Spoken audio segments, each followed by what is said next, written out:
So today we're taking a look at the ScaleTrains Rivet Counter GP30M. It's an ex-Chessie system, still has the old Chessie livery, but it has a CSX patch, which CSX is the successor railroad. It's also special if you look at it from the side, they added some weathering, so that is pretty unique. So let's get started here in the front. So on top we have some headlights stacked on top of each other with number boards on the sides, and the top corner we have this Leslie 3-chime horn. We also have this top-mounted protrusion, kind of like a humpback shape. This is an iconic characteristic of the GP30s, like it's the only EMD locomotive to look like this. Then we have the windshield with the windshield wipers, door on the side, which is not present on the other end, it's just a regular window. And the hood does have detail with this firecracker antenna, which is slightly off-centered. In the middle there is a square sand filler hatch instead. The sides also have some weathering with some blue chipping away the orange. And there's a little cubby hole with a handbrake inside, which has this tiny red lettering on it. Then here we have a battery box, which the top of it is painted blue. And this bit of weathering here with this dark gray pattern even goes in the front walkway.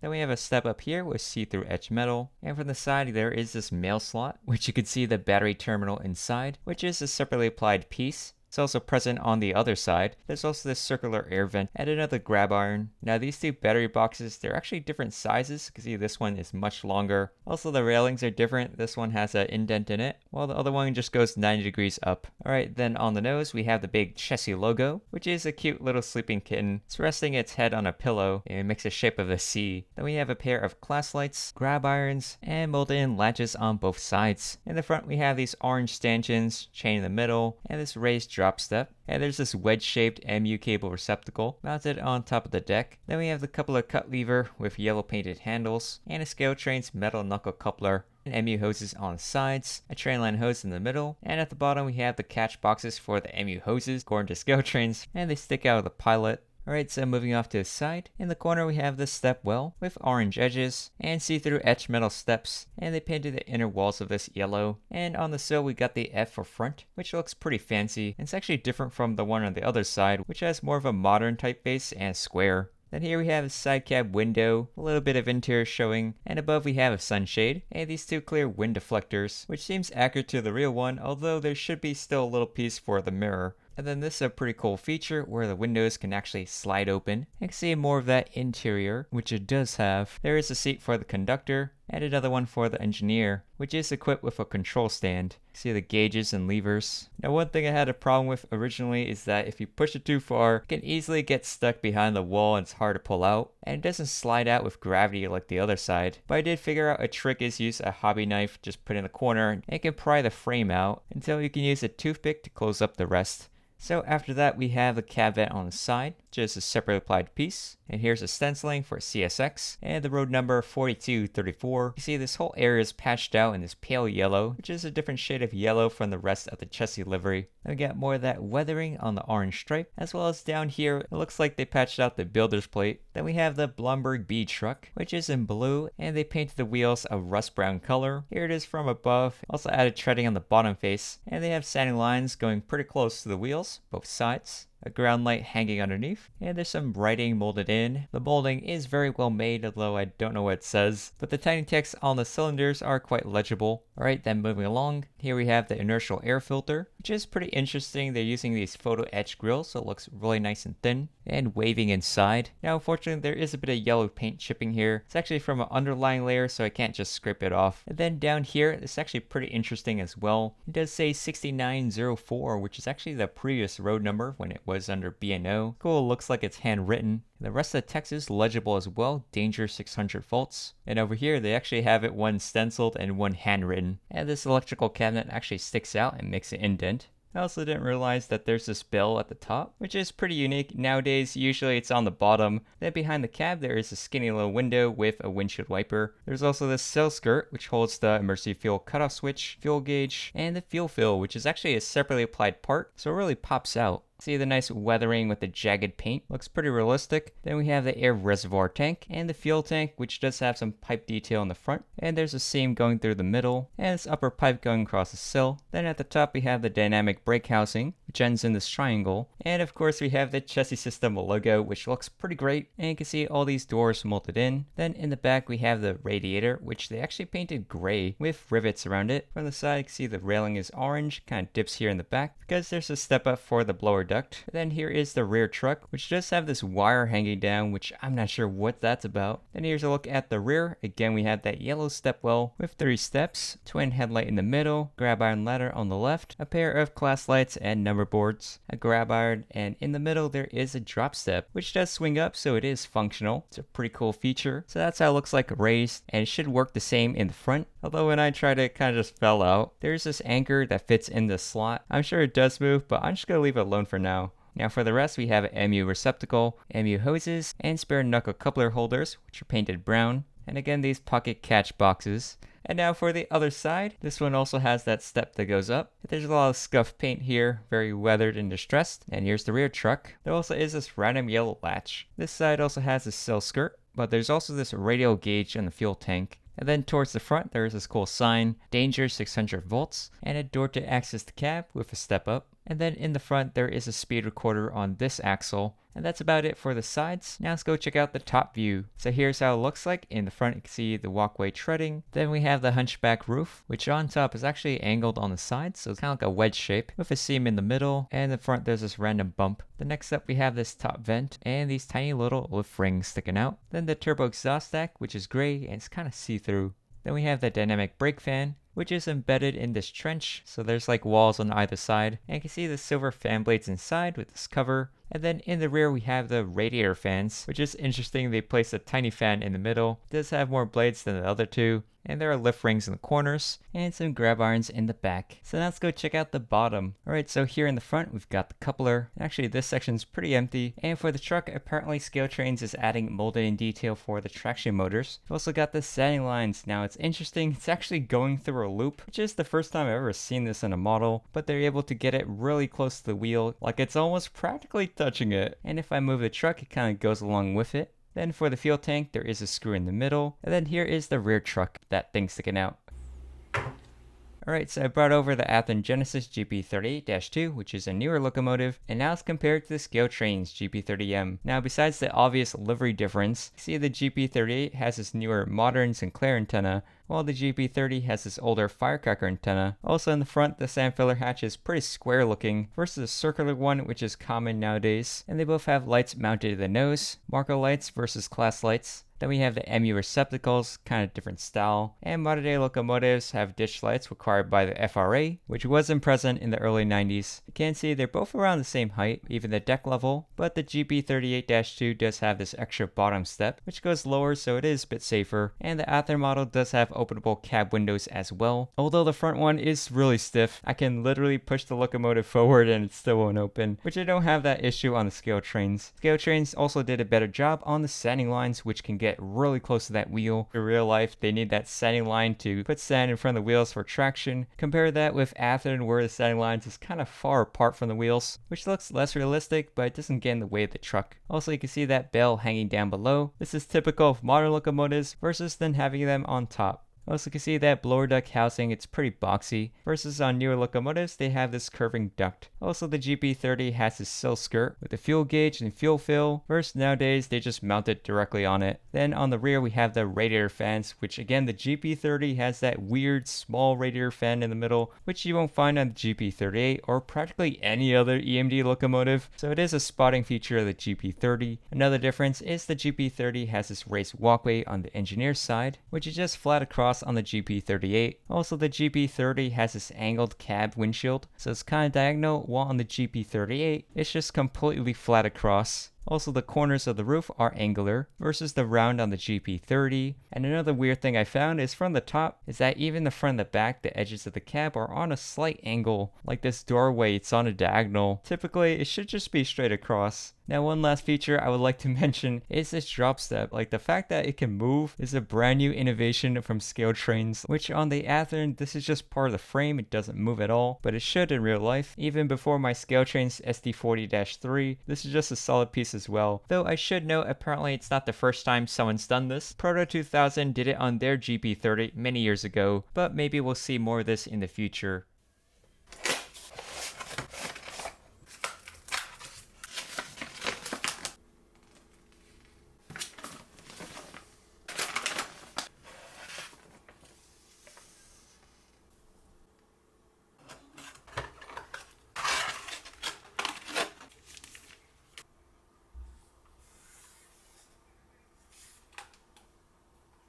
So I also picked up the ScaleTrains Rivet Counter TTX 60-foot High-Cube Boxcar. Now these are pretty common to see on American freight trains. Chances are you've seen them on the road. They're kind of everywhere. And you might remember I did a video on the Walthers one. We'll compare them later on. But yeah, let's get started here in the front. Alright, so on the A end we have the top, which is painted white because it has some excess height. Then we have the car number and some text on these ribs, which is pretty legible. Then we have this bar going across, and these really thin ladders on the sides separately applied. And this rod is actually pretty squiggly, it's not perfect. Then to the side we have the coupler cut lever, and the coupler is actually a long shank, so it sticks out quite a bit. It also has a lower shelf at the bottom, and a train line hose. And also at the top, you can see it has this see-through etched metal platform, which is very thin, and there's also some more piping detail on the side. Alright, now let's go take a look at the side. So in the corner we have some grab irons, and it is a bit interesting that on the side it's like a bar, and then it goes into the body, though there is a bit of paint chipping here. And there's a stirrup step hanging down below. So next up we have this X with the arrows. Next load any road, which is the slogan for Railbox, the subsidiary of TTX. Then we have this waffle pattern that goes throughout the entire car. And these aren't molded in, they're actually separately applied pieces. So if you look at it from the bottom, you can see through it and there are gaps. And these little hooks to anchor it in place. And you can really tell in real life it adds a lot of depth to it. Then we're going to look down here where we have the truck. It actually has rotating bearing caps and a stencil of a car number. Then above we have these two door stoppers, which does have these holes drilled in, and they're also placed on the other side of the car, so that when these doors open, they slide on the rails, and then they hit the bumpers. You can also see the FRA safety stripes throughout the car. They are painted in a brighter yellow than the body. Then in the middle, we have the double doors, which is pretty cool. They have separately applied latches, as well as some writing. Close this door before closing main door, and also says it in Spanish. Then down here, we've got a lot of detail. We have printing for labels, diagrams, and even the tip of this handle they painted it white, and it is a separate piece which is very thin. And the latches actually go down to the very bottom. Maybe these are like rolling wheels for the door, which run on the railings, which I found interesting that if you look closely at the bottom, you can see these tiny little supports holding up the rail. I had no idea that this part was going to be hollow, so that is pretty realistic. There's also some more detail at the bottom. We've got the retaining valve, the release rod, and the brake cylinder pressure tap. With this little label I can't make out, and the molding for this looks pretty nice. Then on the other side we have the modern TTX logo, rail pooling experts. Then down here we have some car information, talking about what paint it uses, the car type, and a logo for Trinity Rail, which manufactures these rail cars. There also is an AEI tag, the dimensions, and a COT stencil, and a ladder at the corner. And now for the B end with the brake wheel, which is painted black. It's nice and thin with a chain hanging down below, which goes inside the walkway platform. There is a hole. And now for the other side, it's pretty much the same, just this little marking. It says R for the right side instead of L for the left side. Also the underside detail is different with this release rod and air reservoir tanks. That's pretty much it. Now let's go take a look at the roof. So on top you can see it has a lot of corrugated ribs. It's actually interesting. It has this white outline with these great boxes going throughout. And if you look closely, you can see the middle ones are actually a different size. They only have 2 ribs, while the outer ones have 3. And there's also these dividers that go in between, which have some kind of rivet detail. And they stick out a little bit at the top. Then we have the top railings for the door that stick out, as well as these little boxes for the top of the latches. Now let's go check out the bottom. So on the end we got the coupler, all of this underside detail, and the bogie does include the brake beams. And here is the range of motion. You can see from the side all this underside detail with the air brake system. It is very well detailed, and even the floor has wood paneling texture. Then we have these thin pipes, and they model pretty much all the underside detail. And this line kind of hangs across, and it goes up into here just before the bogie. And they also added a chain on the side of the coupler box for the handbrake.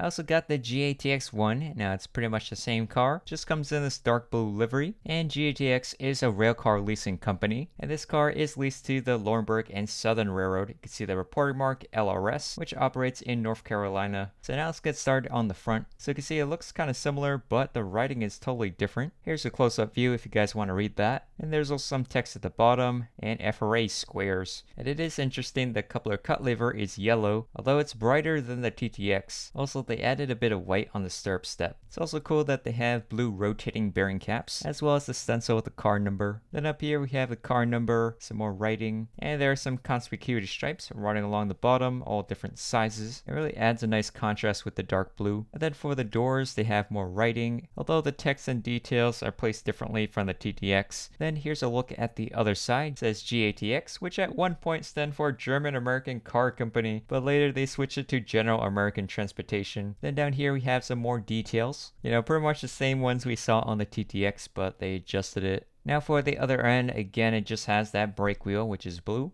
And then for this side, yeah, it's pretty similar. I would say the main difference is this release rod, and there is some additional text here, something about an empty load. And then for the top view, it's pretty identical. And then for the bottom, it's just blue. So like I said before, I have my Walthers TTX Boxcar. Now as compared to the ScaleTrains, you can see they both have that new TTX logo, although the font is different for rail pulling experts. ScaleTrains has all caps, while Walthers is in bold. And here's a size comparison. They are both 60-foot high cubes, but these two are not the same prototype. You can see in the Walthers, they have these single pillars going up and down, and it's actually a wide one here, while ScaleTrains has a waffle pattern. Also, you can see the arrow logo. It's much bigger on Walthers than on ScaleTrains, which is smaller. But that's just how it is in real life. And if you compare the roofs, they have a different style. The Walthers have X panels for half of it, while ScaleTrains has everything straight. Then here's a look at the end. Interesting, Walthers has a lot more ribs here. I didn't know that would be different. ScaleTrains model has a lot more printing, while Walthers just have the essentials at the top. And then down here you can see just how thin the ScaleTrains ladders are, while the Walthers ones are thick and chunky, and it's just molded into the frame. Also, ScaleTrains has the coupler cut lever, not present on Walthers. And if you look at this top platform, the Walthers is just a solid piece, while ScaleTrains uses photo etched metal so you can see holes through it. Also, the coupler is like a rust colored brown with this bottom shelf, while Walthers is black and kind of overscaled and doesn't have that bottom shelf or the trainline hose underneath. And then if you compare the trucks, the ScaleTrains has rotating bearing caps and a stencil, and underneath they have the brake beams, while Walthers, they don't have any of these features. And if you compare the doors, ScaleTrains has black wheels on these rails, which are see-through with all these support beams, but on Walthers they just painted it yellow, which is less accurate, and the railing doesn't have holes in it, but I'm not sure if it's supposed to. And I was surprised that even the Walthers, they have this tiny L for left and R for right. Also, ScaleTrains has an AI tag required on all rolling stock, which isn't present on Walthers. And if you look on the B end, I just realized that these two lines are supposed to represent the same thing. The Walthers is thick. And if you look at the brake wheel chain, it's all molded into the body, while ScaleTrains is thinner and it's a separate piece. Now for the underside, you can see the difference between them. I mean, it's not really a contest. ScaleTrains just has more detail with the wooden floor and the pipes. And on Walthers, this screw on the coupler box is really prominent, while ScaleTrains kind of hidden it with this design. So it does look better with more detail. But that's about it. Now let's go run them on the layout.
So for my final thoughts, the ScaleTrains Rivet Counter GP30M. It's a beautiful model. I love the Chessie paint scheme with the CSX patches, and surprisingly even better than I imagined with the new features like the movable drop step, lit up number boards, and the class lights and walkway lights work even in DC. There's detail in the battery box slots, the underside of the trucks, and it's especially cool that they have sanding lines that go practically on top of the wheels, which I've never seen that in a model before, and it's much more realistic. Also, it's my first ScaleTrains model where they apply this weathering effect to the paint and little handwriting, so it does look more interesting. Now, one issue I have with this is that for some reason it moves fine moving forward, but if you run it backwards it starts making this ticking sound. So let me know if you guys know what might be causing that. There also is some chip paint showing yellow, but other than that it's a great model. Now for the TTX and GATX Boxcars, these are perfect for a modern freight train, very highly detailed with lots of separately applied parts, the long shank shelf coupler, a full air brake system with a wooden texture underneath, interesting roof paint, edge metal platforms, and rotating bearing caps, though it does cause it to not roll the best, and there is one squiggly grab iron.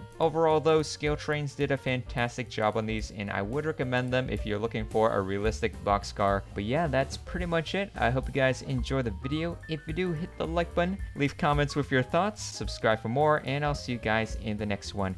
Bye. So while I was taking out this GP38-2, I noticed that the coupler just got squooshed. I don't remember how it happened, but I guess I hit a wall or something and then this thing just closed up. So this coupler's kind of hanging and it doesn't want to open. So I took it off the body, see if I can fix it. Yeah, even if I get it open like this, it doesn't really function anymore. And apparently that's because the very tip of it is kind of bent downwards. The McHenry couplers are made of plastic, so they're not as durable as metal couplers. So I ended up swapping for Katie's in the back.